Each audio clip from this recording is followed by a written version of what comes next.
Welcome to the Dental Implant Practices podcast, where each episode will explore how to integrate dental implants into your practice and into bone, with your host, Dr. Philip Gordon. Welcome back to another episode of the Dental Implant Practices podcast. I'm your host, Philip Gordon, and this week it is a pleasure for me to introduce our guest, Dr. Bruce Baird. Now, Bruce, you are a general dentist, is that correct? That's correct. I'm a general dentist for the last 36 years. And you have started two companies in addition to your dental office that you own. You started the PDA, which is a consulting group. And why don't you talk a little bit about that first? Yeah, Philip, that really started out, it's called Productive Dentist Academy, and we started 12 years ago, and it was really kind of an outcry from buddies of mine who knew I was doing pretty well as far as producing dentistry, and they kind of wanted to know how I was doing it. And so we started out with 8 doctors in a room in Dallas, and it's kind of grown. We had no intention of ever doing consulting. I just wanted to work with the docs and kind of tell guys that most of the problems in our practices really are between our ears, and we just have to figure out how to become good leaders and that type of thing. And that kind of grew. From there, I had people starting to say, well, I want to start bringing my team to these programs. And, it grew to, 10 or 12 docs, and, they might bring 10 or 12 team members or whatever. And that grew into people wanting consulting. I want to have people come in. So we began doing consulting for our clients. First, it was virtual because I didn't want to travel, and I don't do the consulting, but my partner, Vicki McManus, was with Fortune Management, and she came in as a partner 2 years into the endeavor. And we started doing some actual coaching. And now we've worked with over 1,200 practices around the country. We have coaches in all over the United States. And then we had doctors start asking for marketing. So now we not only do coaching, but we have an entire marketing team of about 20 people in Anacortes, Washington, which is where our company is based out of, because that's where Vicki lives, and she's kind of the managing partner. And so we do all types of marketing for practices that help them become more productive by really educational marketing, getting the patients that we want in the door. And for whatever procedure it happens to be, whether it be implants, which is, we do a lot of marketing for implants, or full mouth rehabs, or laser gum surgery, whatever it happens to be. So 12 years later, we now, we may have 40 doctors in a room with 120, 130 team members, 150 to 200 people in the room.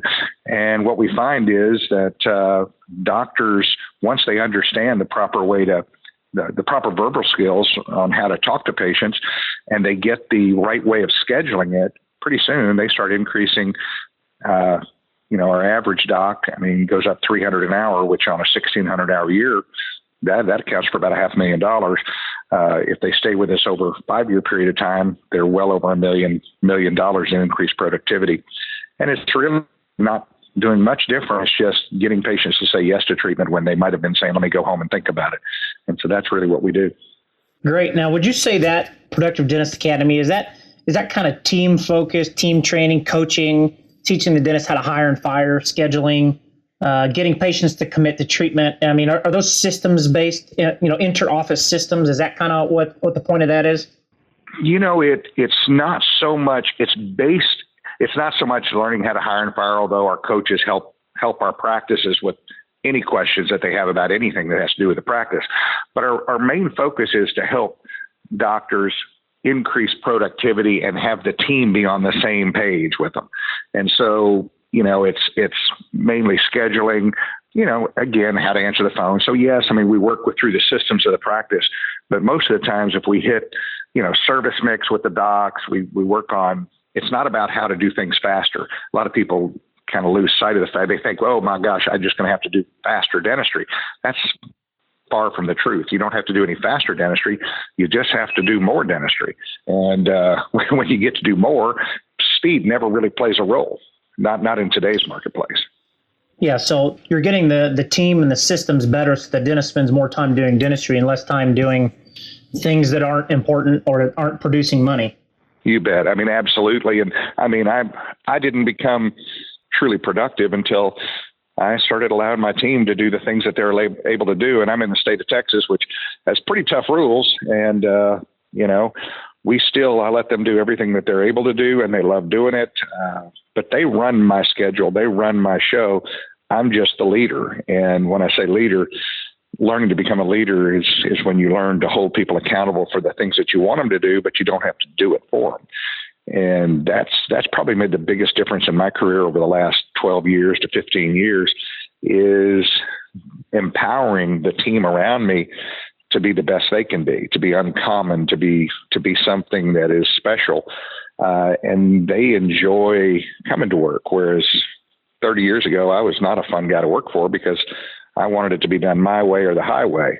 And now it's more about training them on, how I'd like to have it done, and then letting them do it, and just having training opportunities. If something doesn't go right, I'm no longer upset about it. It's just, obviously we need to do a little bit more training in that area. So we do the same thing with our practices that we work with all around the country.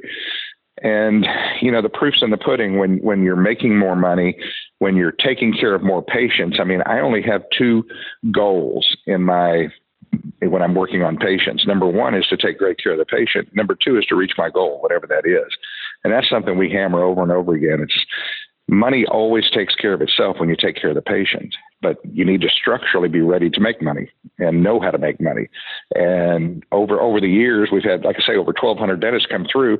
Only 6 have ever run their business on a true budget, which is kind of scary, but it's just the way we are. Dentists are very good mechanic engineers, thinking that way, but we didn't have very good business classes in dental school. I don't know if you had any, but I didn't have any. And so I had to learn so that at the beginning of every month, I build a system so that I know what I'm going to make at the end of the month.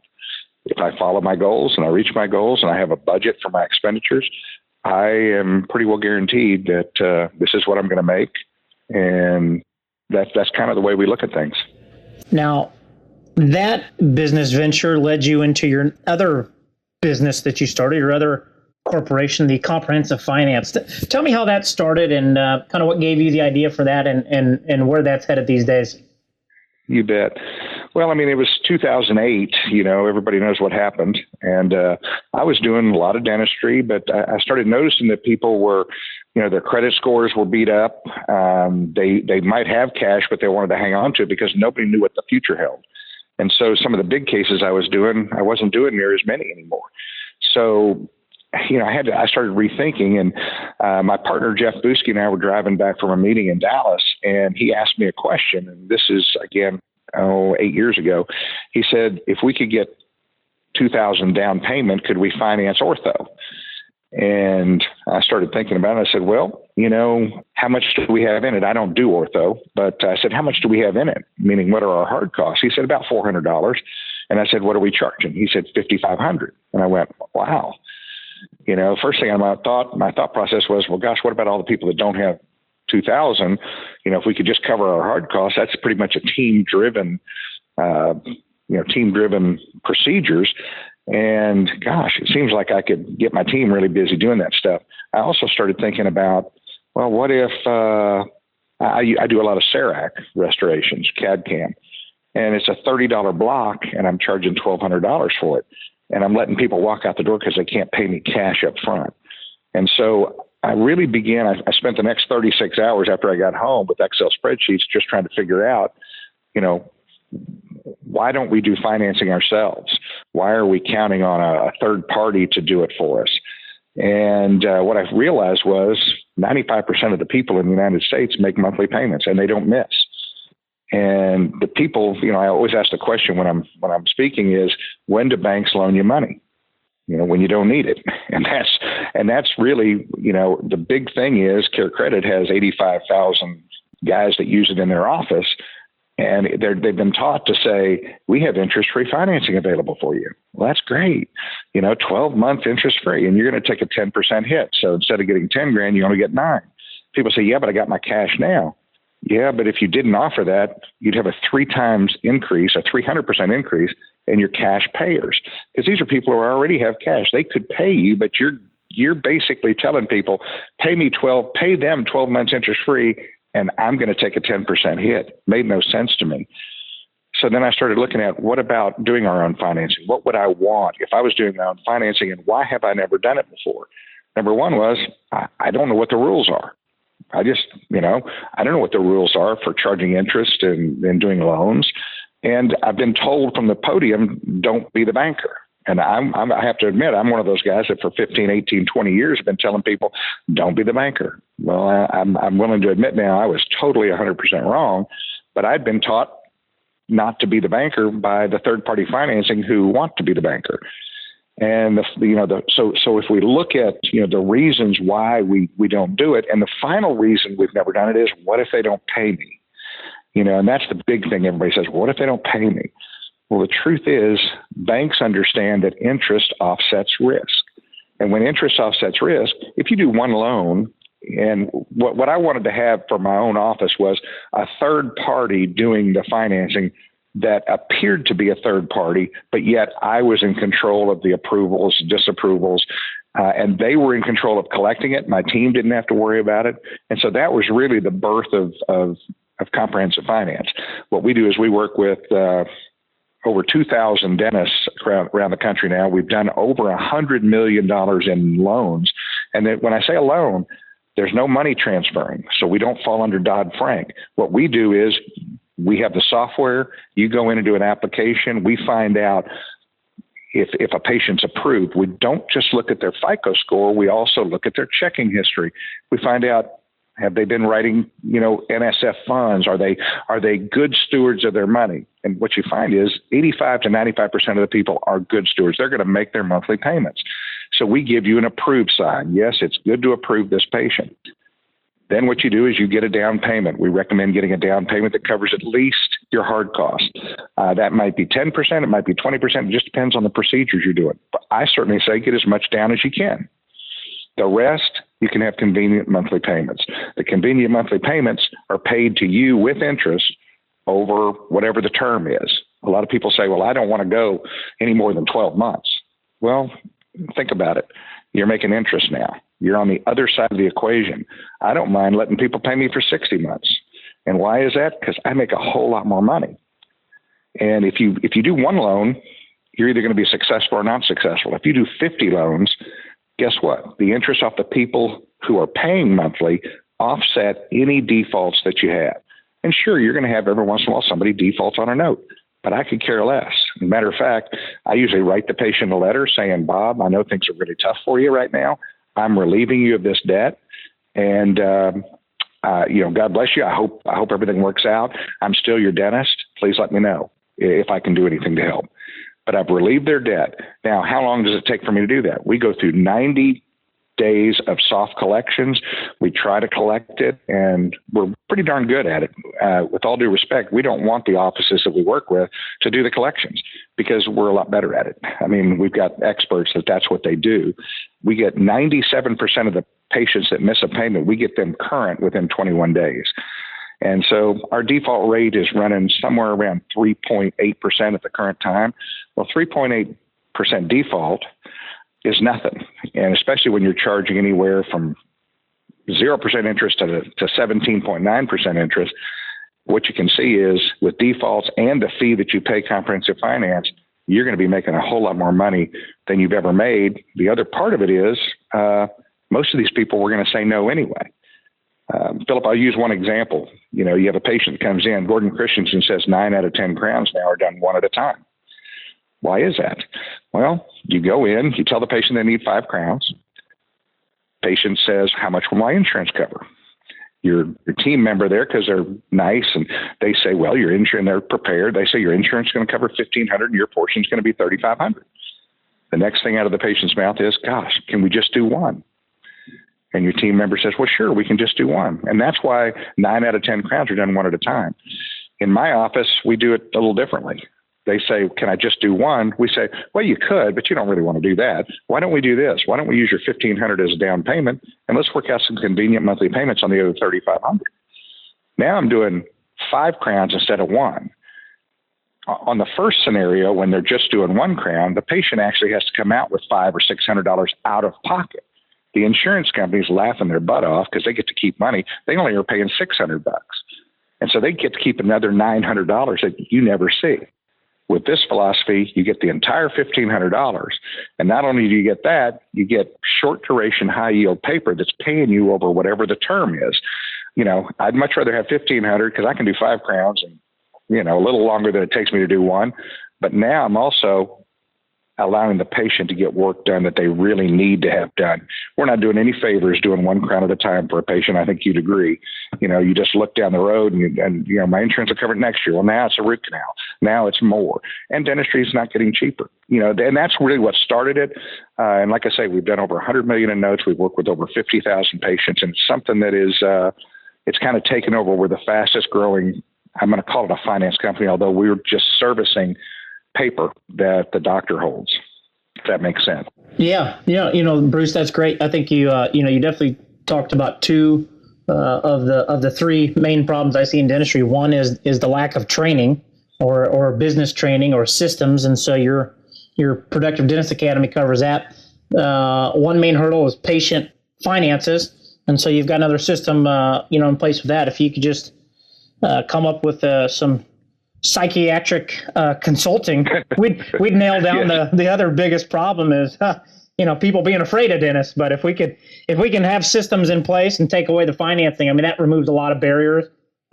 Patients can get into bigger cases, and dentists can do more crowns, more root canals, more implants, more larger case, sure. More larger case dentistry. And that's, as you get into implant dentistry, as you get into doing more and more implants, obviously less covered by insurance, more increased costs. You have to be good at your team training. You have to be good at being creative with financial solutions. And so I think you've got at least a couple options that dentists or staff members can look at and say, we can go here for this training. We can get this sort of financial solution arranged and increase our production and collections and all that.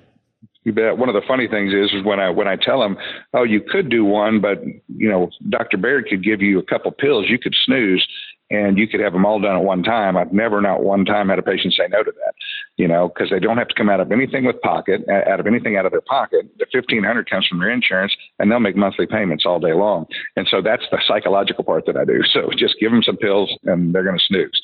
But it's, it's really the implant guys that are using it now. Implant dentistry is probably one of the most highly productive procedures there is in dentistry. And, it costs us a couple $100 for an implant, and we're charging $2,000.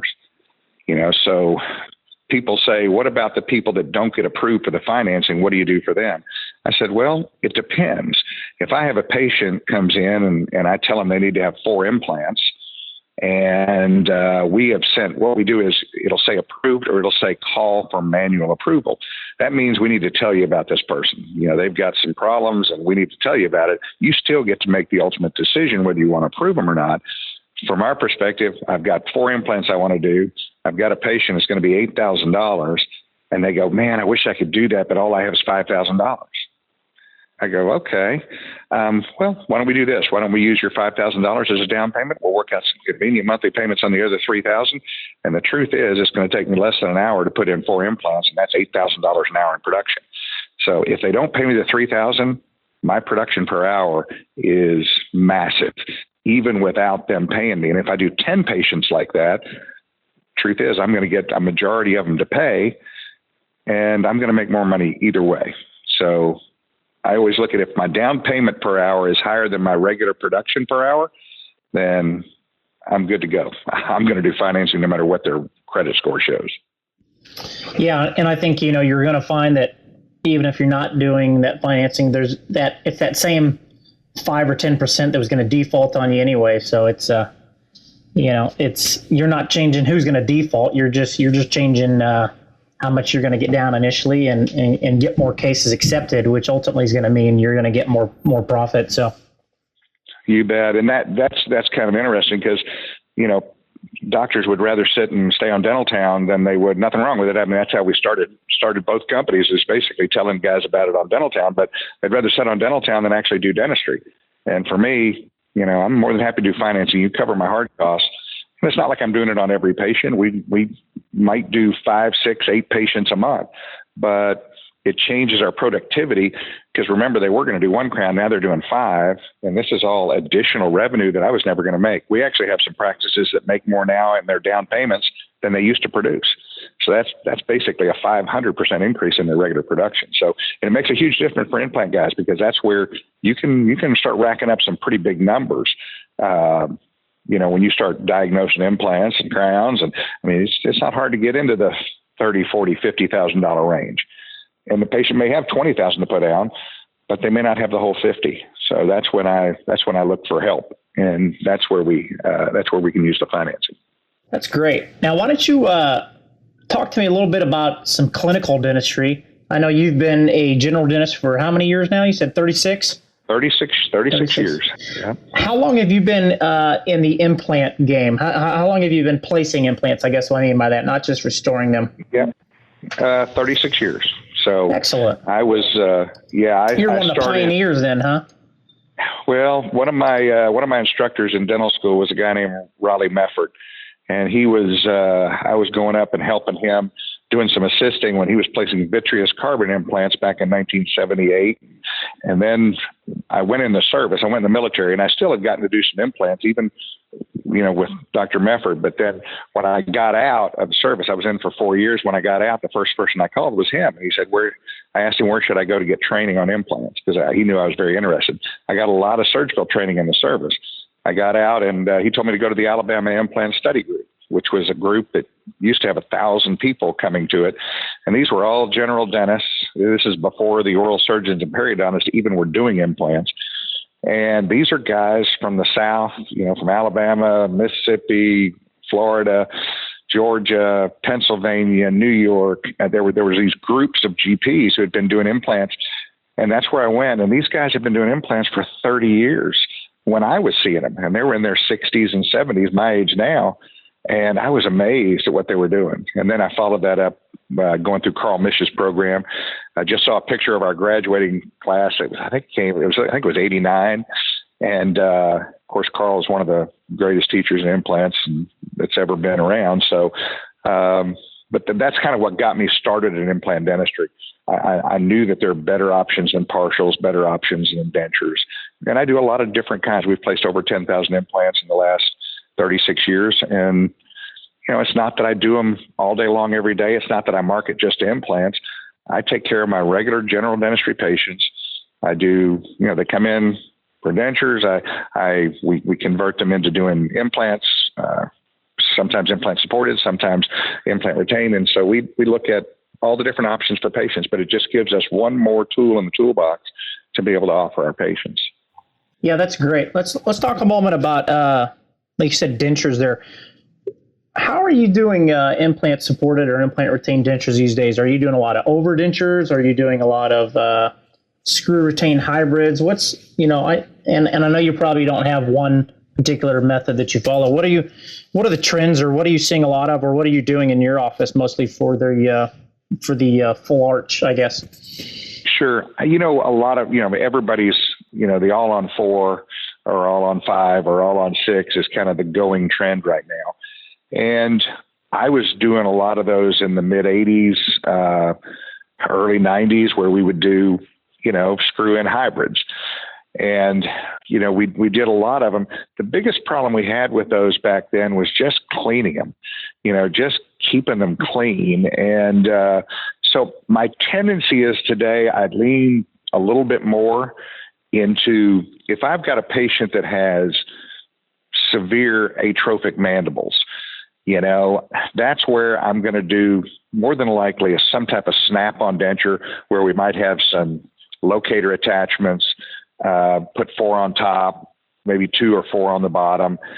And I like it because they can snap them out, they can brush them, they can clean them, and they can do well. If I have a patient that says, I want this in the mouth permanent, then by golly, I tell them what the pluses and minuses are, and I still do some all on 4. I don't do any all on 4s up top. I do all on 5 or 6.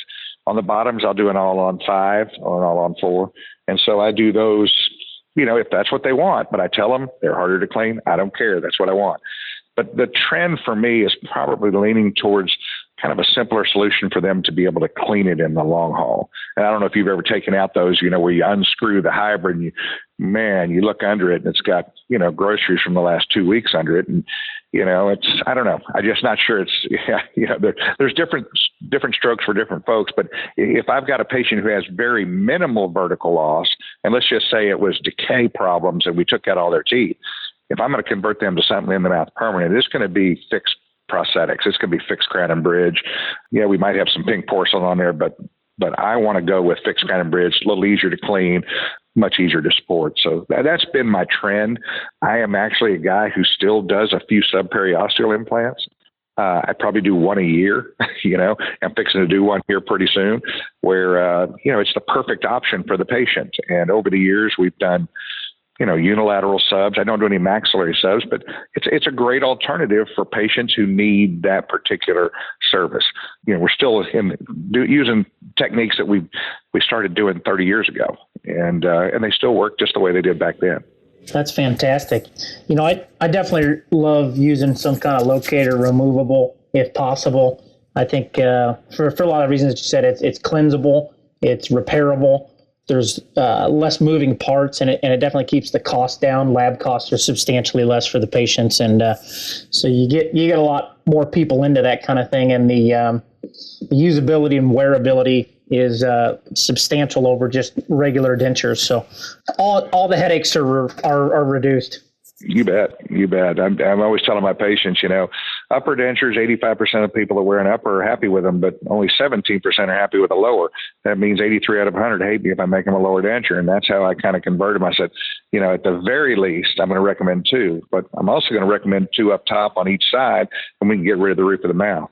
It's amazing how many people go, can we put more on the bottom too?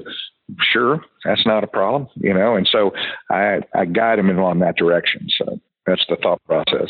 I like to say, let's do 4 upper and 4 lower and do some Zest locator snap on, and you can get rid of the roof of the mouth. I can add some metal mesh on the inside and strengthen them up, and they can be, very, very natural looking, very strong, last a long time, very stable, but yet they can come out. Patients can clean them. I can repair them as need be. And so as much as I love doing, maybe all on 6 in the upper cement, these fantastic looking cases, those just don't come around as much. And like you said, your cost for a cleaning just went up from $120 to about $1,200 because it takes about 2 hours. It takes 2 hours of doctor time. It's going to be a big deal. So.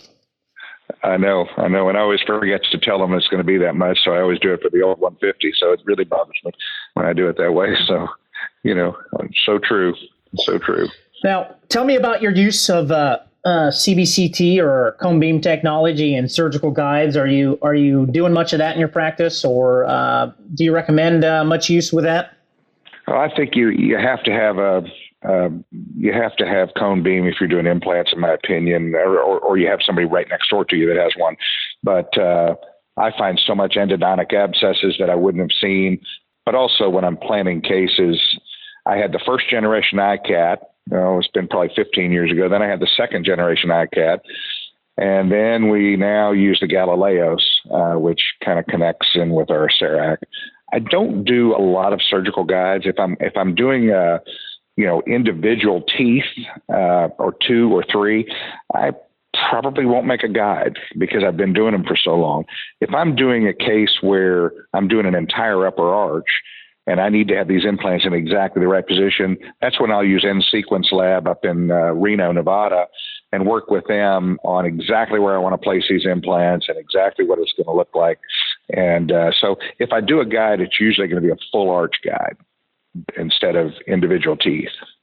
That's kind of the way that I've been doing it the last few years.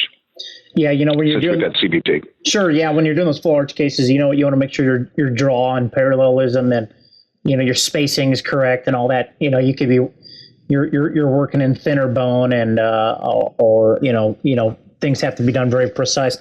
So you're not doing much for the singles. You've got a lot of experience. You've at least studied the CBT, and you're probably doing some level of reflection or flap surgery, and so.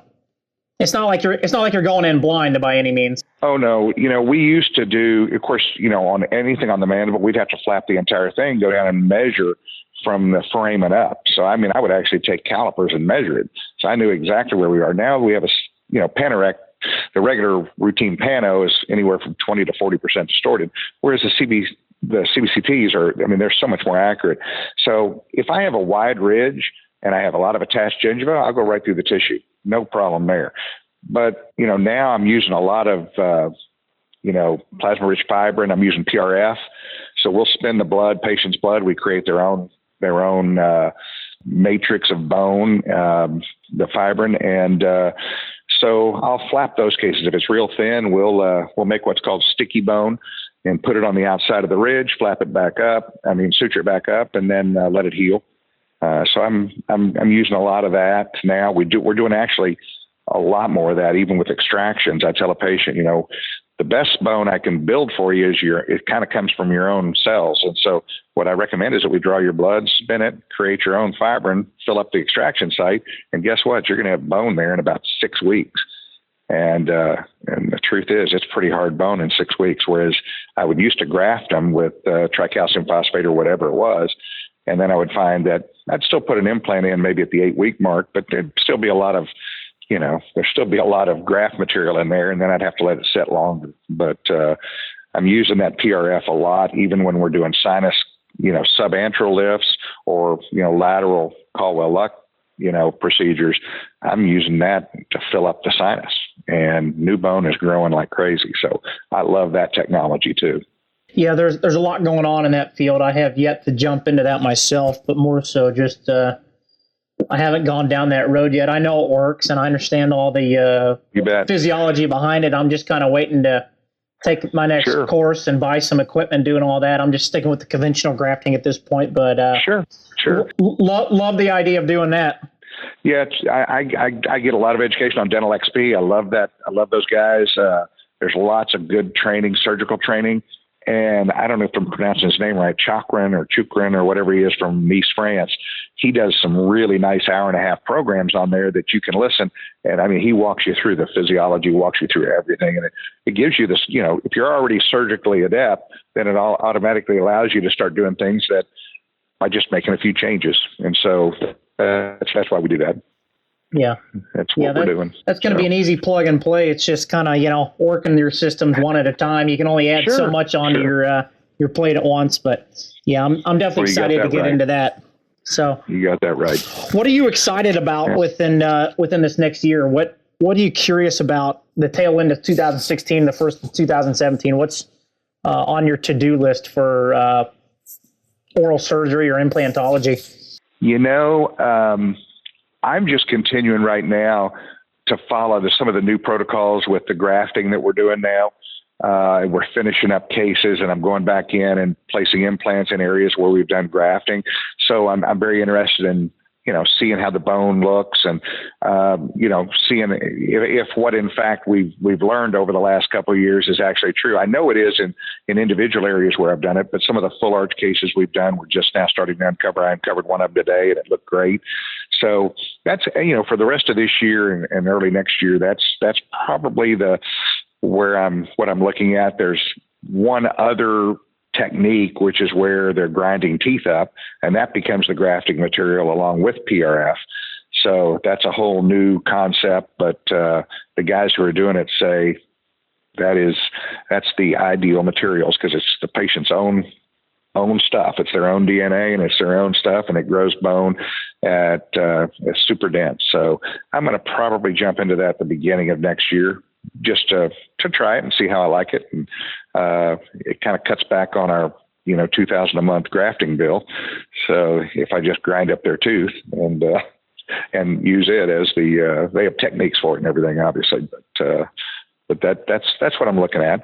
And I'm very interested in the oral, systemic connection too. That's something that we're really getting into in our practice is, how do the bacteria in the mouth affect the health of the body. And so we've really been doing a lot of study there. And there's lots of new things happening in that arena. Yeah, I think we all know now that implants work, and if you've got good bone, you can fix and replace a lot of things. I think, for me, it's how do I make more bone? How do I get better bone preservation? How do I prepare sites better and build bone in areas that maybe thought weren't adequate? And so that's definitely, I think it needs to be on everyone's implant to-do list. Is you got to have that bone. So that's if you're not taking care of that, your foundation's somewhat compromised. I've enjoyed using the Versa burrs. I don't know if you've tried those, but the osseodensification where, you run these burrs in reverse and they actually expand the arch and expand the ridge. I mean, they are really cool. They're a little expensive, but they work. And I've been using those, probably for a year and a half. And I love, there's no chatter. You pump them down in and it expands that arch, expands that ridge. And it allows me to put implants, in places where I still probably would have placed them, but I would have had to do some additional grafting that I'm not having to do now. Yeah, I'm aware of those, but I haven't actually used those. Where do you get those from? It's Versa. I mean, you can look it up online, but I think it's VERSAH, and there's a lot of info about it. But they come in, a kit where you have a pilot drill, and then you go through this whole series. And I use it in lots of different areas. If I'm doing a subantral lift where I'm going through, if you turn it on reverse, well, it really doesn't mess with the membrane, the sinus membrane. It actually takes bone and it's shooting the bone upward. So it actually starts to fill the osteotomy or fill the sinus area with autogenous bone, which is kind of cool. And then I'll put some more graft material, or I'll put some PRF in there. I'll go back in with that drill on reverse, and it just kind of forces it up with pressure, lifts that membrane, and you end up with this beautiful little tent where you've got your implant. So I like doing that. And we do, I don't know, probably 50% of the maxillary implants I do in the posterior, I'm doing some type of a subantral lift that way. Yeah, that's great. Whereas otherwise you might have been thinking about, do we have to do a sinus lift? Do I have to do ridge expansion? Do I have to do bone grafting? What do I have to do first? And that kind of process could kind of sidestep or aid in skipping some of those unnecessary steps, I guess. Sure. Yeah. I mean, it just helps. I'm always trying stuff. I mean, I hear about something. I've got every sinus lift kit and everything else that's out there, from piezo to, the burrs with the diamonds and that don't perforate. And I've tried them and they all work. They all do well. So I just kind of find out which one works best in my hands. And sometimes I use the little round diamond, and sometimes I, use the Versa, and I'm probably using the Versa more than anything at this point. Yeah, great. That's another great tip we'll have to look after. So.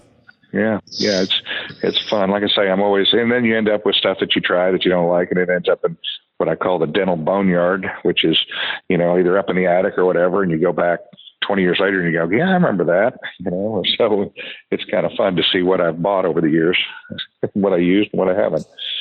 Sure, as long as you're not losing sleep over trying it. I think you've got to be a continual student, and, you've got to experiment with things, but you just got to know some are going to work and some won't, and move on, and who cares? Yeah. And what handles, what's handling well in your hands. And, sure. My partner uses a lot of, pericardium when he's doing bears. I like using lamb bone because I've done a bunch. And, there's just all kinds of different little techniques that work better in one person's hand over another.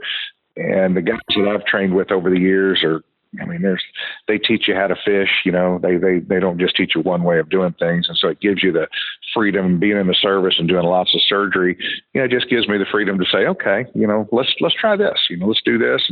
And sometimes I'm amazed, and sometimes I go, that didn't work quite the way we wanted to. But it always gives you education and learning, and failure is it just gives you more information, what not to do the next time. So that's the way I look at it. Absolutely. And patients understand. I mean, they know, they trust us. They trust me as their dentist, and they know we're, whatever we're doing, it's the best that can be done. And if it doesn't work, well, doggone, their bone just didn't grow. So that's the way I look at it. Yeah.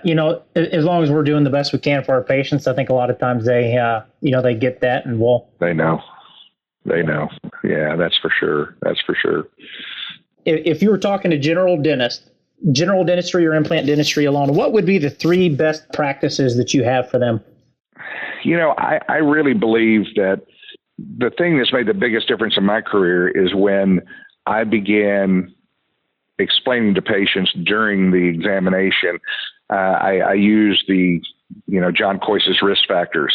I go through periodontal risk, restorative, decay or erosion.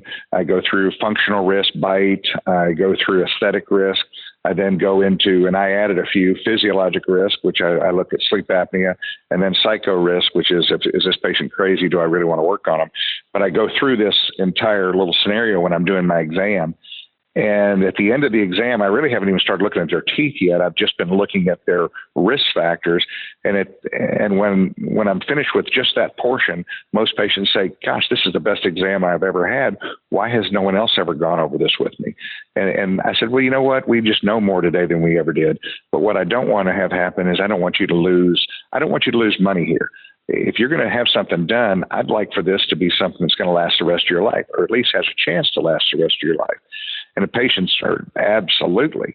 And so if we don't control your gum problems, well, it's not going to last. Right? If we don't control your, the decay or the acidity in your mouth, well, it's not going to last. Just like what God gave you didn't last. And if we don't control your bite, which is, 900 pounds per square inch, the dentistry won't last, just like what you had naturally won't last. And once they realize that it's their problem, not mine, all of a sudden it opens up so much more discussion, patients saying yes to treatments, patients saying yes to comprehensive treatment because they understand they're so tired of, they've spent a lot of money on their mouth, but it keeps failing. And so until we go through that evaluation with them, and then once we do, now, hey, I don't mind spending a bunch more money because now I really believe it's going to work. And once they understand that, it's a game changer. That's probably the one huge thing. Doing financing has been huge also, no question. Having the opportunity for patients to have dentistry done, lots more patients than ever before because we can put convenient monthly payments in there. That's how they buy cars. That's how they buy the big screen TV. But we don't have any options for them. All we've got is, a third, half and half, and Care Credit. And Care Credit's only going to approve the top tier of people. And then what do you do for the rest? One at a time, and use their insurance as they can. Well, that just makes no sense because it's not getting cheaper for them. And so I would say those 2 things have been huge. And probably the third thing from a practice perspective is being a leader in the practice and not micromanaging. In other words, actually taking great care of my patients and letting my team take great care of the patients too, and continually training. I had a meeting today at 2:00, and that was what we were talking about. I was talking with one of the other doctors in the office. There's always a problem with this and a problem with that. I said, you've got to train them to do it the way you want it done. Otherwise it's just your problem. It's not mine. And so they went, oh yeah, you're right. So, training people and then, inspecting what you expect, trust but verify. Those are things that play a massive role in creating a practice that is at the highest production levels. I work 2 days a week, but I do $2.5 million in dentistry, so I'm able to produce 200,000 plus. How do we do that? Well, I don't run behind for lunch. I don't run behind at the end of the day. We produce $3,500 an hour as opposed to the average dentist doing $375. How do you do that? If you took away my team, I'd be doing $500 an hour. But with my team and the way that we train and the way that we teach, all of a sudden I'm able to be massively productive, and it's not about being fast. It's just about doing the right thing and having patients saying yes to treatment, if that makes sense, what I'm talking about. Yeah, that all makes sense. And, I think, being a leader, and I think you talked about, being a leader with the patient doing the examination, helping lead them to say yes with, financing, and then being a leader with your staff and yourself, and really owning the issues and doing what you do best. So I think, yeah, you've got 3 things there that absolutely can make or break you. And those could be hour-long talks on their own. So definitely appreciate the time you've spent with us here. And absolutely. And I know you've got a fantastic, product there with your Productive Dentist Academy and your comprehensive finance. So Appreciate everything you're doing for us out there. And I know you've got a lot of extensive knowledge and share that at a lot of meetings.